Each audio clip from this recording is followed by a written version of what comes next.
बिस्मिल्लाहिर्रहमानिर्रहीम। अस्सलाम वालेकुम dear students. Exercise 1.3 question number 3 part number XI। Question हमें स्क्रीन पे शो हो रहा है। इस क्वेश्चन के अंदर देखें 1 minus cos P theta. First of all 1 minus cos P theta को वैल्यूएट करते हैं कि वो किसके इक्वल होता है, और इसी पैटर्न पे है 1 माइनस कास क्यू थीटा, फिर इसे भी वैल्यूएट करेंगे। आज हम फर्स्ट ईयर में ऑलरेडी चैप्टर नंबर 10 के अंदर पढ़ चुके हैं 1 minus cos 2x equal to 2 sine square x. अब यहाँ पे 2x है तो ये 2x एंगल है। काज और साइन के फ्रंट पे जो भी वैल्यू होती है वो एंगल होती है। तो अब यहाँ पे 2x है तो यहाँ पे 1x है। अगर मैं इस तरफ एंगल को डिवाइड करूँगा तो इसकी राइट साइड पे भी एंगल को ही डिवाइड करूँगा।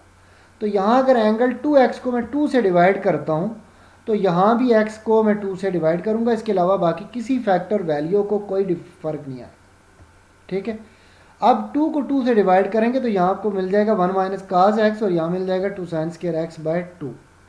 अब 1 माइनस काज एक्स इक्वल आ गया 2 साइन स्क्वायर एक्स बाय 2 के। अब यहाँ पे मैं कुछ बातें करना चाहूँगा, वो ये हैं कि यहाँ पे अगर 1x है तो आपका यहाँ आ रहा है 1x बाय 2। अगर यहाँ पे 2x हो तो आप क्या लिखेंगे 2x बाय 2, मतलब 2x बाय 2, 2 से कैंसिल होके आपको 2 साइन स्क्वायर एक्स देगा दोबारा ये। अगर यहाँ पे 3x हो तो आप लिखेंगे 3x बाय 2। अगर यहाँ पे 5x हो तो आप लिखोगे 5x बाय 2। इसी तरह अगर यहाँ पे हो px तो आप यहाँ भी लिखोगे px बाय 2। ठीक है। ये हमें पता चल गया कि 1 माइनस कास पी एक्स किसके इक्वल होता है। तो अब आपके पास है 1 माइनस कास पी थीटा। तो अब आपका 1 माइनस कास पी थीटा किसके बराबर होगा? जी हाँ, 2 sine square P theta by 2 के। तो अब आप cos P 1 minus cos P theta की प्लेस पे लिखोगे 2 sine square P theta by 2, और इसके जो डिनोमिनेटर है उसके अंदर और न्यूमरेटर में सिर्फ p और q का डिफरेंस है। सो इसका भी वही फार्मूला होगा, सिर्फ इसमें q आएगा 2 sine square q theta by 2। अब 2 से कैंसिल करवा लें तो बाकी वैल्यू आपके पास ये बचती है। अब इन दोनों वैल्यूज़ के ऊपर साइन के ऊपर यहाँ भी देखें स्क्वायर है, साइन के ऊपर यहाँ भी स्क्वायर है, इसका स्क्वायर कंबाइन कर लें। तो आप स्क्वायर कंबाइन कर लिया। नेक्स्ट स्टेप में हम ये लिमिट अगर स्क्वायर के अंदर ले जाएँ तो इस क्वेश्चन को कोई ख़ास फ़र्क नहीं पड़ेगा। और दूसरी बात, हमने इस क्वेश्चन को कुछ इस शक्ल में मैनेज किया है कि P sine P theta by 2 divided by 1 multiply 1 divided by ये नीचे वाली वैल्यू। अब अगर आप गौर से देखें कि ये वाली value sine Q theta by 2 इस 1 से मल्टीप्लाई हो तो again P sine P theta by 2 के नीचे आ जाती है जैसे आपके क्वेश्चन में थी। ठीक है। अब बढ़ते हैं इस क्वेश्चन के नेक्स्ट स्टेप की तरफ।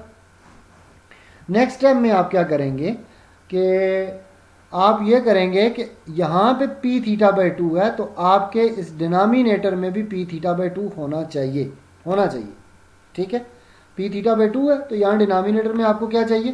P theta by 2। इसी तरह ये साइन क्यू थीटा बाई 2 है तो डिनोमिनेटर में भी होना चाहिए क्यू थीटा बाई 2। जो एंगल साइन के साथ हो वो नीचे डिवाइड हो रहा होगा तो वैल्यू 1 के इक्वल आएगी। चलें आ जाएं, अब इसको डिवाइड करवाते हैं। पी थीटा बाई 2 है तो मैंने पी थीटा बाई 2 से डिवाइड करवाया क्योंकि मुझे वहाँ रिक्वायर है, और उसी से मैंने मल्टीप्लाई करवा दिया। सिमिलरली अब अगर आप 1 over sine Q theta by 2 पे आएंगे जब, तो यहाँ देखें क्यू थीटा बाई 2 के नीचे 2 रिक्वायर है और उसी से मैंने मल्टीप्लाई करना। तो क्यू थीटा बाई 2 से मैंने डिवाइड करवाया, क्यू थीटा बाई 2 से मल्टीप्लाई करवा दिया। अच्छा, करवाने के बाद नेक्स्ट ये वैल्यू तो मैं नहीं छेड़ूंगा, ये एज इट इज़ रहेगी। इसके अलावा ये वैल्यू भी हम इससे कुछ नहीं कहेंगे, ये भी एज इट इज़ रहेगी। अब यहाँ देखिए क्यू थीटा बाई 2, यहाँ देखिए पी थीटा बाई 2। अब इन दोनों वैल्यूज़ को लास्ट पे ले जाएं।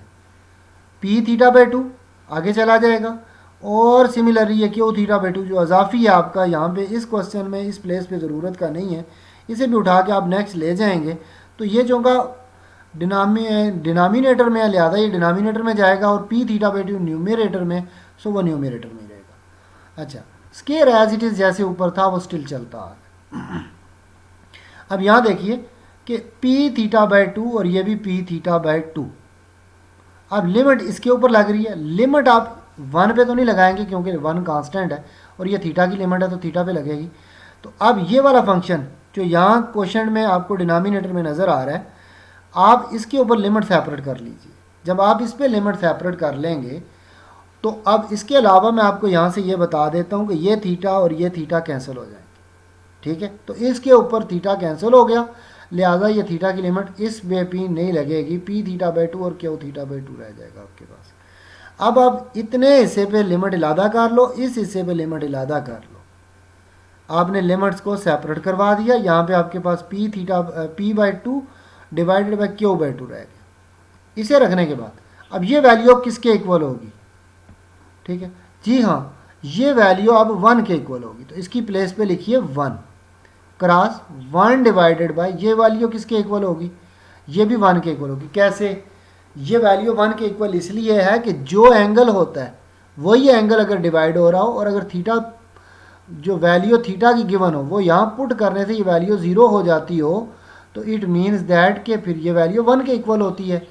अच्छा, सिमिलरली यही कंसेप्ट आप यहाँ पे इस्तेमाल करेंगे कि ये वैल्यू भी 1 के इक्वल है। 1 बाई 1 1, 1 इंटू 1 1 आ जाएगा और 1 पी बाई 2 से और 2 बाई क्यू से मल्टीप्लाई होगा। अब यहाँ से 2 और 2 कैंसिल हो जाएंगे और आपको यहाँ से मिलेगा पी बाई क्यू और whole square as it is.